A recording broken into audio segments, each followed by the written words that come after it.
All right, enough with all the nerdy, deep mechanical videos trying to break down numbers and the effectiveness of different skills, etc. Let's just go ahead and have an appreciation video about the sick as all hell Necromancer weapon I was able to craft and get during this weekend's beta for Diablo 4. This thing was absolutely nutty. It worked on all of my builds. I got a item power level 328, and then I fully upgraded at the blacksmith up to 348, dual socketed it, put in 2 max level chipped gems into it. The stats were grody. I had critical strike damage, damage to close enemies, I had vulnerable damage, which was really important, 22 all stats, and then with those gems, I had 15% critical strike damage against CC'd monsters. This thing was a beast. I'm sorry, I immediately lied to you. This is absolutely a number crunch breakdown, and I think it's the most important problem in Diablo 4 right now that I just don't see other people talking about because it's kind of hard to visualize. But I don't know if you saw it recently, but were you watching the Barbarian damage output from this beta? No? Let me just go ahead and show you a quick clip from Rob the streamer and his like 350,000 damage upheaval, real easy damage. And let's just go ahead and watch. I wanted to stay awake. That one.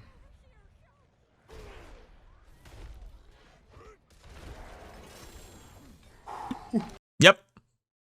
Let's go ahead and talk about the fact that the Barbarian is absolutely going to be a problem for design space in Diablo 4.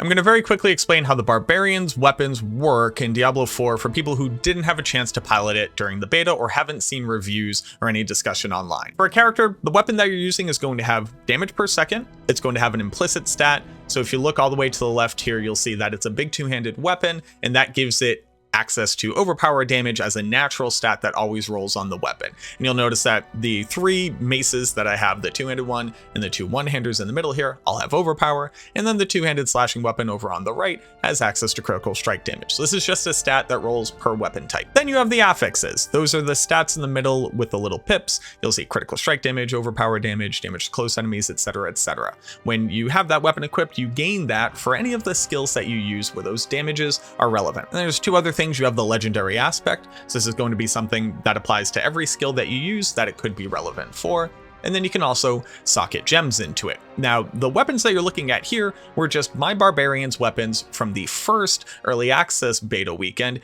and I didn't spend a lot of time on these. You'll notice that they're not socketed, they're not upgraded in any way, they're not even the highest item power they can be like my Necromancer's weapon was, and you'll even notice that these 2 right here in the middle are item power 151 and like 170. I got these somewhere around like level 15 to 20-ish, and I never upgraded them. I just put legendary aspects on them that I wanted, and they had okay stats, so I literally didn't worry about it. All I worried about was my main weapon, and that was a mistake for me. I was literally just throwing stats away, because the Barbarian gains all of these stats, regardless of what weapon you use for your skill. Let me repeat that. The Barbarian gains all explicit stats, all affix rolls, all aspects, and all gem damage modifiers for anything socketed in them across the board for all of their weapons equipped. It's basically just having 3 extra equipment slots over my Necromancer using a single 2-handed weapon. And if you weren't aware, nobody else can equip this many items. The Sorceress can either equip a 2-hander or a 1-hander with a focus. The Rogue, who gets the most, can equip 2 1-handers and a crossbow. The Druid doesn't get more than 1 to 2 weapons, and the Necromancer can either use a 2-handed weapon or a 1-handed weapon with a shield or a focus. So the maximum items that you get are 2. And in general, 2-handed weapons get much higher stats than 1-handed weapons, and on top of that, they have a 2x bonus on any aspect that you put it on. So if you look at my 2-handed weapon all the way off to the left, you'll see that it says 60% increased damage based off of resource, whereas the 1-hander to my right, which is using the exact same aspect, only gains 30% bonus. And that's because 2-handed weapons gain a 100% effective bonus on any aspects that they put them on. So this means that my Barbarian was gaining every explicit stat here, every affix roll stat here, every gem I socketed into these weapons, which I never ended up doing, and then every single aspect that's here applies regardless of the skill that I use and regardless of the weapon that I swing. On top of that, since they have 2 1-handed weapon slots and 2 2-handed weapon slots, that basically means that compared to my Necromancer, they have anywhere between 3.5 to to 4 times the aspect damage scaling potential that my Necromancer has. Now, I just said a lot of things, and I think it would be a lot easier if I just kind of tabulated all the stats and showed you just how disgustingly ridiculous the difference between being able to equip 4 items and only being able to equip 1 item is. Now, I promise this isn't all doom and gloom. I think that I have a solve, and I doubt it's going to be implemented, but it's something that I hope that they look into very soon as an option. So there is a little bit of hope here, or at least there's the potential for hope.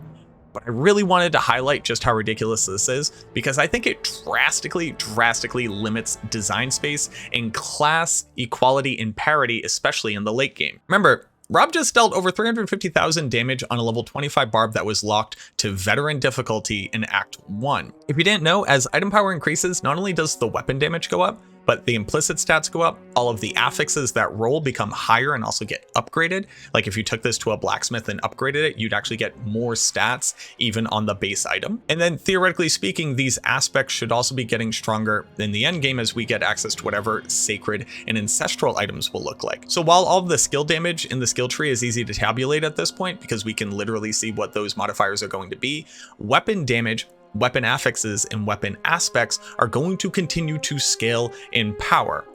So if the Barbarian is already doing the most damage now, I can only imagine how ridiculous the damage output will be in the end game. But again, I'm getting ahead of myself. Let me just show you the difference in stats, and I think that'll help to paint this picture a lot easier. So here I made your very own advanced tooltip comparing my Necromancer's total weapon stats versus the Barbarian weapons combined and accumulated stats. Both sets of weapons had access to critical strike damage, with the Necromancer having 10.6% total less critical strike damage. The Barbarians had access to overpower damage, which would have been super important on my Blood Surge Necromancer build, and they were able to stack 62% overpower damage on low roll random legendaries and rares that I picked up during a beta. The Barbarian also has access to 7% core skill damage with this set of items, which the Necromancer didn't. They both had damage to close enemies, which was good for both of them. Barbarians in melee range a lot, and we were up in the thick of things with Blood Surge, and the Necromancer had a healthy negative 22.5% amount of damage compared to the Barbarian. The Barbarian got access to 15.5% damage to crowd controlled enemies. They both had access to vulnerable damage, which again was super important on the Necromancer and the Barbarian, since they're both able to apply it so often.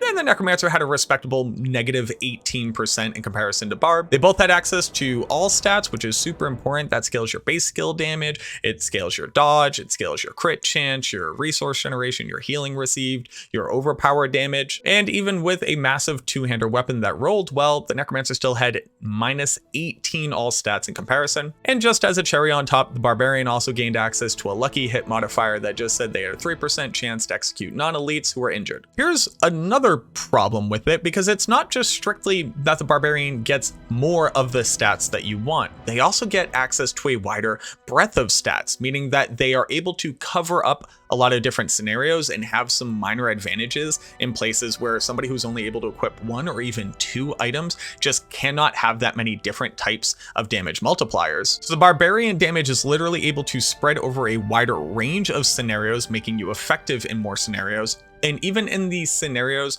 where you would expect a class who is targeting specific stats to be able to shine, even those numbers are still less than what the Barbarian is able to just throw together when they want.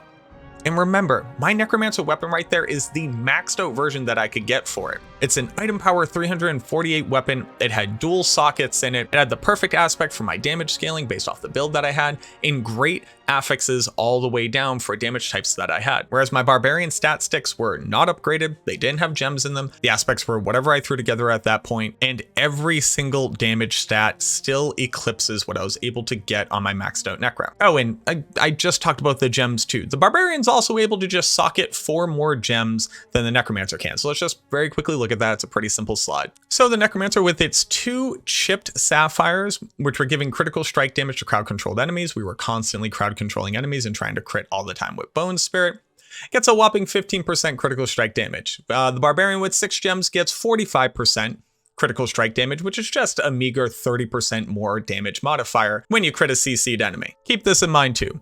This is the rank 2 gem. There are crude gems, which you just pick up off the ground, and these were the first upgraded gems that we could get, which are chipped. Now, I'm not saying it's going to follow exactly like previous games, But in Diablo 2, you had chipped, flawed, regular, flawless, and perfect. I know in Diablo 3, you had a lot of different levels to your gems. So I imagine, what, 3, maybe 4 more tiers of gem upgrades here. And that's just, again, an additional 4 times multiplier that the Barbarian will be able to get that no other class is able to get. Even the Rogue is still going to have half as many gems as the Barbarian does. But like I said, it's not all doom and gloom. I have something that I think resembles an option here for us for managing this in some way. For the people who come from old school World of Warcraft, you used to have wands on casters, you even had wand specialization in your talents, so when you inevitably ran out of mana, you could at least swap over to get a little bit of DPS while your raid leader screamed at you while you're in Encourage 20. Maybe that was just me, but I don't know, sometimes I just kind of wanted to wand for damage. The point that I'm actually trying to make here is that I think every class just kind of needs a class-specific item slot. For the Necromancer, have it be a bone effigy. For the Druid, have it be some type of totemic or scrimshaw charm. For the Sorceress, she can have an arcane sigil. Have it be a weapon slot type gear piece that you can apply. It's literally just a stat stick. It allows you to build out unique class specific and skill specific affixes for the inevitable unique item deluge that we'll get at some point. And it gives you the opportunity to be able to also more specialize the type of stats that would be available. A lot of classes can use swords, and the Necromancer and the Barbarian can both use a two-handed sword. What if my Necromancer bone effigy gave me stuff that was special to my class? There were stats that made more sense for me. I could tune them so that the pets would be more viable, or their sacrifice bonuses would be more viable. That's the kind of idea here. You could actually make affixes that make sense specifically to that class. So not only do you have the great kind of universally tradable rare items that multiple classes can get, but you'd also be able to get class specific versions of those too. And it literally just gives you another gear slot so that inevitably when they want to put out new aspects and new unique items into the game that are able to be used across multiple classes, the Barbarian isn't just going to be able to drink up all the best ones and slap them onto every weapon that they have. Because if you haven't caught on to it yet, being able to scale your weapon damage and being able to scale it with legendary aspects that give you more consistent, higher total damage multipliers is going to be the name of the game, regardless of the type of build that you're playing in Diablo 4. Whether you're just trying to go for an elite sniper or a boss killer, whether or not you're trying to just be able to clear out density in the overworld or in higher density packed dungeons, raw damage is going to get you there almost all of the time, or at the very least will be the linchpin of any build that's able to compete or run at effectively comparable speeds. I sincerely think that with the way that the game is built out right now, the scalability for aspects, affixes, unique items, and overall power on weapons and gear in general is going to drastically skew in the direction of the Barbarian and to a lesser extent the Rogue. Now I kind of hear some of you, or at least I think I'm going to preempt it, which is, well, Mac, why not just use a one-hander and a shield? Then you're gaining 2 item slots and you should be able to get more stats out of it. There was no combination of shield or focus with a single one-handed weapon, whether it was a wand or a scythe, that I could find that even came close to my two-handed weapon. It turns out taking 2 different damage scaling aspects that are going to be suboptimal because you can only have a best one and then a second best one is always going to be outperformed by taking your best damage scaling aspect and doubling its effectiveness on a two-handed weapon. Not only that, but the base weapon damage too, especially for skills that don't have cast animations, is always going to favor a slower two-handed weapon because the numbers are just higher. Add on to that the affixes, which were available on the two-handed weapon, which is all just pure damage, whereas on things like shields and the focuses, I was getting stuff like resource cost reduction and plus to thorns damage, and this nebulous concept of being able to block on the Necromancer, which I haven't quite figured out whether or not it's actually good or bad. Maybe it'll be better in PvP, but at least in PvM content, my ability to block some of the time was just always worse than literally just doing more damage all of the time. But I sincerely believe that this is going to be a problem. It's going to be a thorn in the side of anybody who isn't playing the Barbarian, or at the very least a Rogue moving forward, as inevitably more and more power creep enters into the game and more power is going to be found on items. That's, I guess, all I have to say on it.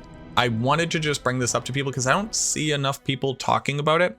Obviously, us at Maxroll, we've now put a lot of hours into the early beta of this game, and just the wild scalability of Barbarian damage at this point is kind of laughable. Even if it's just that the damage numbers are going to get too high, if this is the type of damage output that we're seeing just at level 25, while I don't personally care about that, I know a lot of people in the community have a pretty big issue with high damage numbers, and being able to stack 4 weapons is just going to escalate that issue. But that's enough doom and gloom. That's enough naysaying. Hopefully, I'm just completely wrong. Let me know what you think down in the comments. Am I completely off my rocker here? Were you noticing the same things? Have you already started doing a lot of theory crafting and realizing like just how high the numbers can get when you are able to equip 3 times as many items as another character?